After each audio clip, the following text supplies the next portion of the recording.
acusadas ingresaron al tribunal estas mujeres luego de la denuncia y el video donde maltratan brutalmente a una abuelita en un hogar de reposo en Maipú. ¿Te hay que quedar callado? ¿Te hay que quedar callado si no te ahorco? ¿Tú también? En el 9º Tribunal de Garantía se llevó a efecto la audiencia de control de detención y formalización de las agresoras a María Tapia, la anciana que protagonizó una brutal golpiza por parte de estas.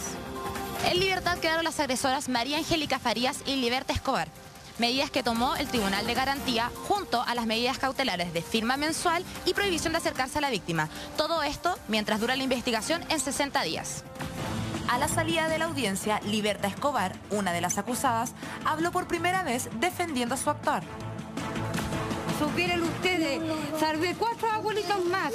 Usted no la golpeó. Cuidado con la señora. Porque la abuela estaba muy agresiva. Por favor, ya. Pero gracias. Lamentablemente es la señora que está enferma, la compañera de ella. Pero hay un video en que usted la golpea. La toma la espalda, por supuesto. ¿Por qué me estaban amarrando?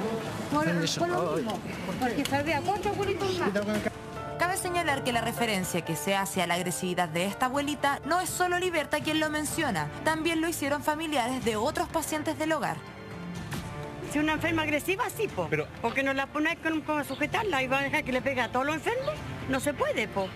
De alguna manera hay que sostenerla. ¿Pero es una abuelita que está en silla de ruedas? No, no está en silla de ruedas porque una señora que llegó de la calle, esa señora la recogieron y la trajeron acá. Una señora que de Renca viene esa señora. Referente a la formalización de cargos por agresión y amenaza, el tribunal aceptó para las imputadas solo la tipificación de amenaza, ya que la víctima no presentaba signos de lesión en la constatación médica. Lo que pasa es que se formalizó por amenaza porque en su momento se llevó a las 2 horas posteriores a la ocurrencia del hecho a la víctima a constatarse lesiones al Hospital del Carmen y no contaba con lesiones visibles. Estos antecedentes serán recopilados durante los 60 días en que procederá la investigación y que pueden reformularse en la próxima audiencia fijada para el 4 de noviembre. Otro de los antecedentes que se verificarán durante la investigación es el estado mental de una de estas agresoras. María Angélica Farías era paciente de este centro de reposo, a lo cual la Defensoría hace alusión a partes médicos que lo acreditan. Es una persona de 70 años que es paciente de dicho hogar, quien de acuerdo a versiones preliminares tiene efectivamente un diagnóstico psiquiátrico en cuanto a algún trastorno en cuanto a sus facultades mentales. Va a ser materia de investigación. Con respecto al hogar, su clausura está en espera a la fiscalización del Seremi de Salud, aunque es prominente mencionar que no posee los permisos necesarios por parte del municipio ni las patentes respectivas. No tengo la información de clausura. Ya no tengo la información, pero sé que la Seremi de Salud hizo una fiscalización ayer. Si bien puede haber una prohibición de funcionamiento, lo que tenemos que hacer ahora es ver qué pasa con las personas mayores que ahí todavía están. El SENAMA también se compromete del actuar de todas las medidas para reubicar y asignar a los adultos mayores que aún residen en la casa de acogida. Donde hoy día no tenemos una ley que ampare, porque hoy día, digamos, no existe, digamos, una ley que diga que estas personas que cuidan a adultos mayores sean castigadas. Entonces, eso es un proyecto que recién se está presentando en el Parlamento y nosotros queremos que eso tenga fuerza. Las penas que arriesgan estas mujeres, independientes si sea por amenazas o por su reformalización después de las pericias del Servicio Médico Legal referente a las agresiones, estas pueden ir desde 61 a 540 días.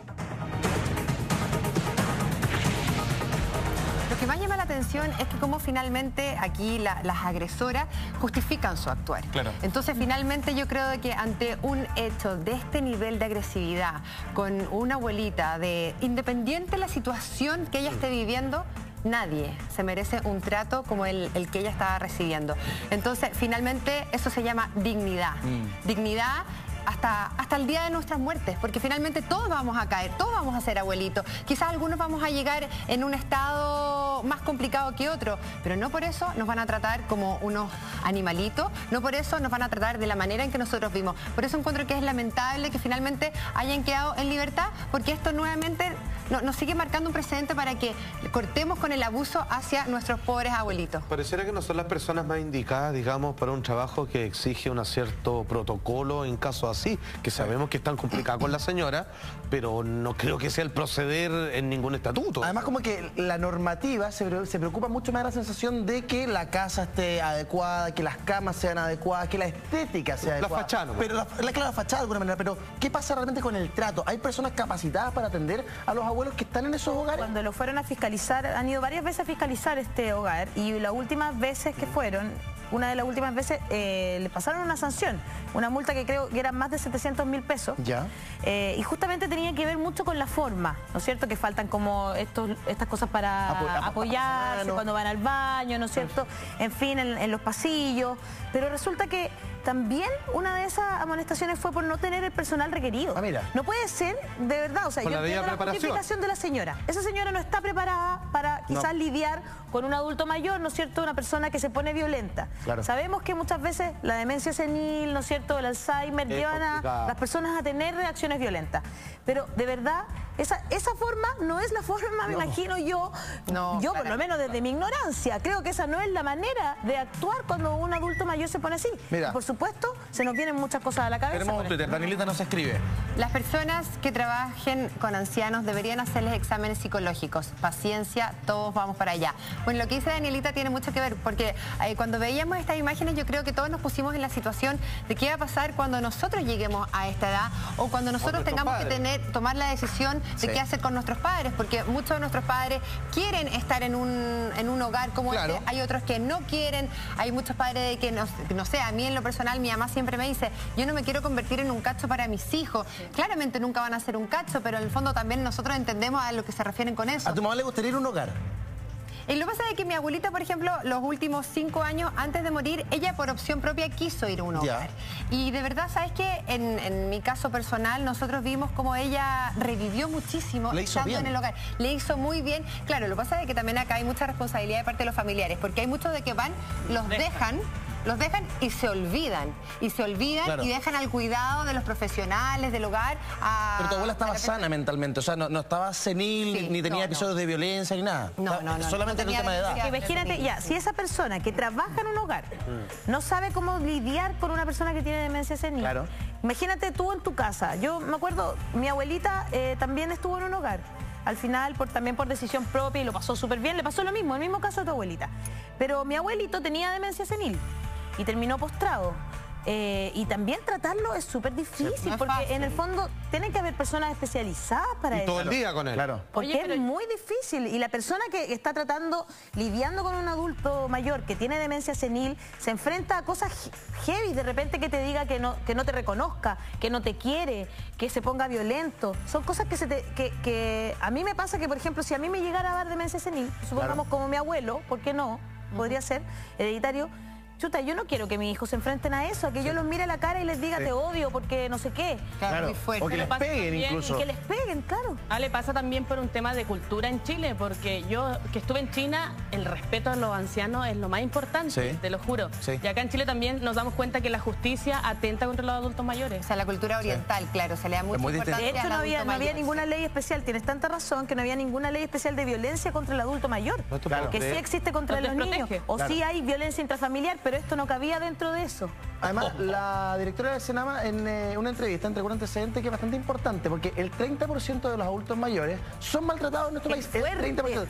Pero de cada 10 abuelos son maltratados. Qué bruta. Física o emocionalmente. Entonces, chuta, cuando yo me pongo en este lugar, en el lugar de una persona que tiene que llevar a su padre o a su madre a un hogar, y yo no me podría despedir de mi viejo dejándolo en un hogar. Además que yo tengo el ejemplo de él, con su mamá, que él cuidó de su madre toda su vida, hasta que mi abuela falleció hace poquitos meses. Entonces, yo jamás podría llevarlo. Yo me lo llevo conmigo. Incluso si le da vida, porque como el caso que te contábamos nosotros con la Connie, nuestras abuelas les dio vida. Mi abuela estaba con depresión. Y un día me dijo, ¿sabéis qué? Me dijo, se murieron todos mis amigos. Se murió mi esposo. Todas las personas con las que yo hacía vida, habitualmente ya no están. Entonces, cuando llegó ella al hogar, se encontró con gente de su edad, con las que empezó a hacer vida otra vez. Igual, un poco lo que tú dices, yo entiendo, Eduardo, porque finalmente nosotros, los padres, no solamente nos dieron la vida, sino que cuando uno ha tenido una relación muy cercana, claro, como que tú te sientes de que te estás desprendiendo de algo.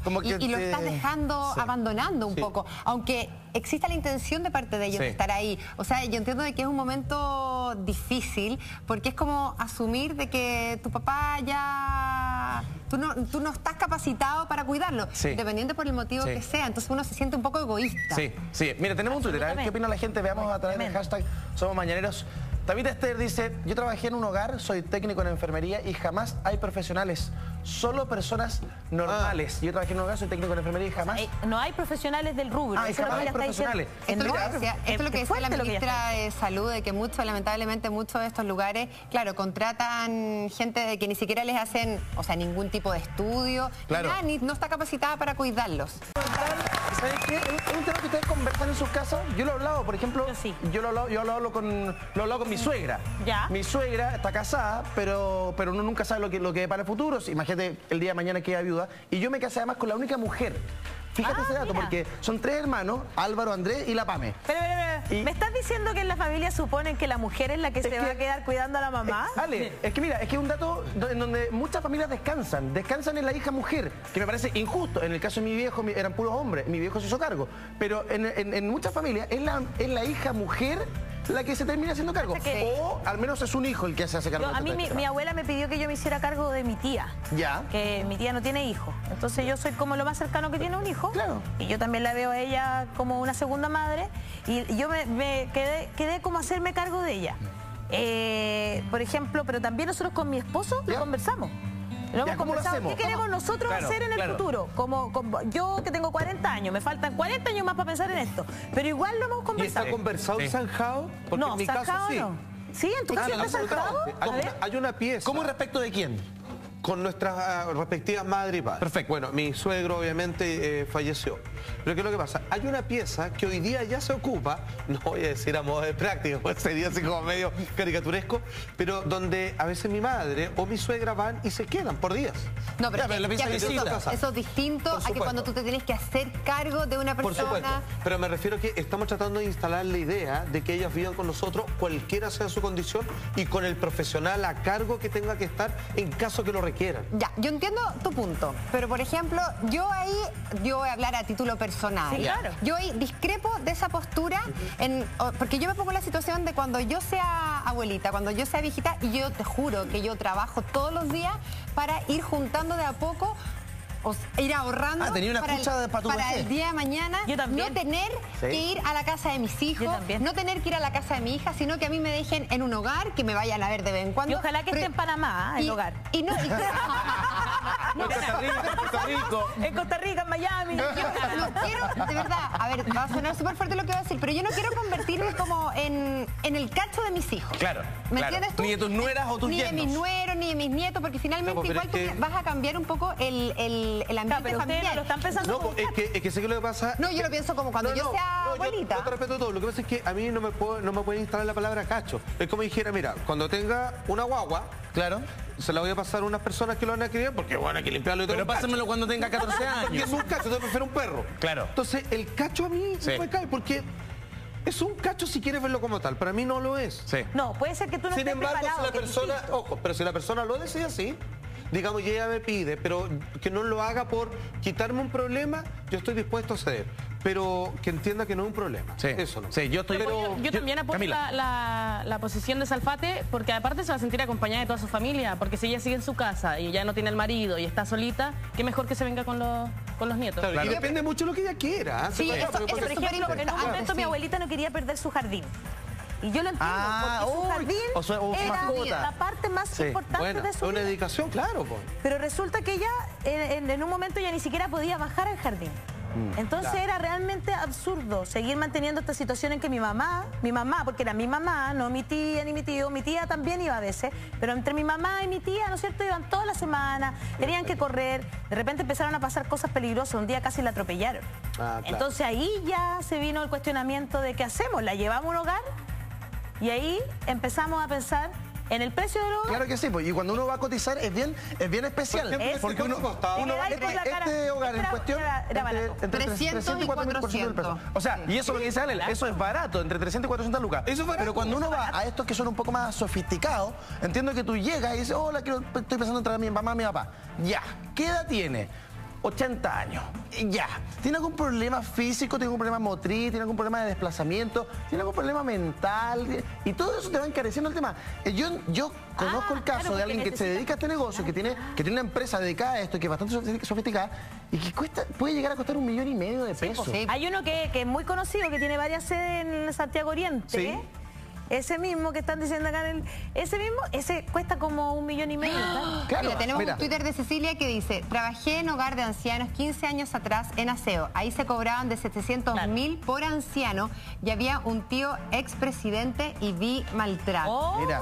Bueno, pues que de hecho yo creo de que las imágenes que vimos el domingo en la noche, que todos nos sorprendieron muchísimo, es algo que ocurre con mucha recurrencia, lamentablemente. Porque yo estuve conversando con mucha gente de que había trabajado y sabes que todos te dicen exactamente lo mismo que lo que recién nos dice Cecilia. Sí. Esto no es algo anormal. Claro, lamentablemente es normal. Porque a mí me da la impresión que ya 700.000 pesos, donde dice que hay maltrato, ahí tú puedes contar con profesionales y aquí están incurriendo en un lucro excesivo. O sea olvídate, es medio negocio. O sea, una tía de Paulo también, que entre Paulo y un primo de él, como que se hicieron cargo de la tía, bueno, y al final ella era una profesional, era una mujer que durante toda su vida, que eso también es lo otro que no hemos pensado, esta mujer a la que estábamos viendo ahí en esas imágenes era profesora.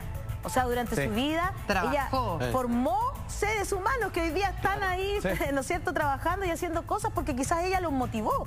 Esta tía de Paulo era químico farmacéutico, también había sido una de las primeras mujeres que había estudiado en la universidad, ciencia, ¿no es cierto? Súper bonito. Bueno, y ella decide en un momento, sí, necesito ir a un hogar. Ya, y la llevamos al hogar y el hogar costaba, claro, como 800.000 pesos. Mira, pero estoy hablando hace ¿para pagar 10 eso? años. Uy, o sea, 10 años atrás. Sí. 1,5 millones. O sea, es una cuestión tremenda porque no hay pensión de jubilado prácticamente que llegue a eso. Pensemos que... Más o menos, ¿cuánto recibe más o menos en promedio la pensión de un jubilado? Es entre 100 y 250.000 pesos. 150. Y pégate con una pena en el pecho. ¿Cómo vas a ir a pagar uno de estos lugares que te cobran? Y que veíamos la imagen de que no, digamos, de que no tenía ningún lujo, porque mostraban en uno de los canales, yo vi la cámara que mostraba los baños, cómo eran las habitaciones, y este costaba 400.000 pesos. Pero ahí están los 400.000 pesos. Porque ahí están los hijos crueles que se quieren puro desligar y sacarse como el cacho de encima y son capaces de pagar toda esa plata. Pero además no cubre nada, porque en el fondo eso te garantiza el techo, pero los remedios, ¿qué pasa si se enferma? ¿Qué pasa si hay que desplazarla? ¿Qué pasa si un doctor tiene que ir a atenderla?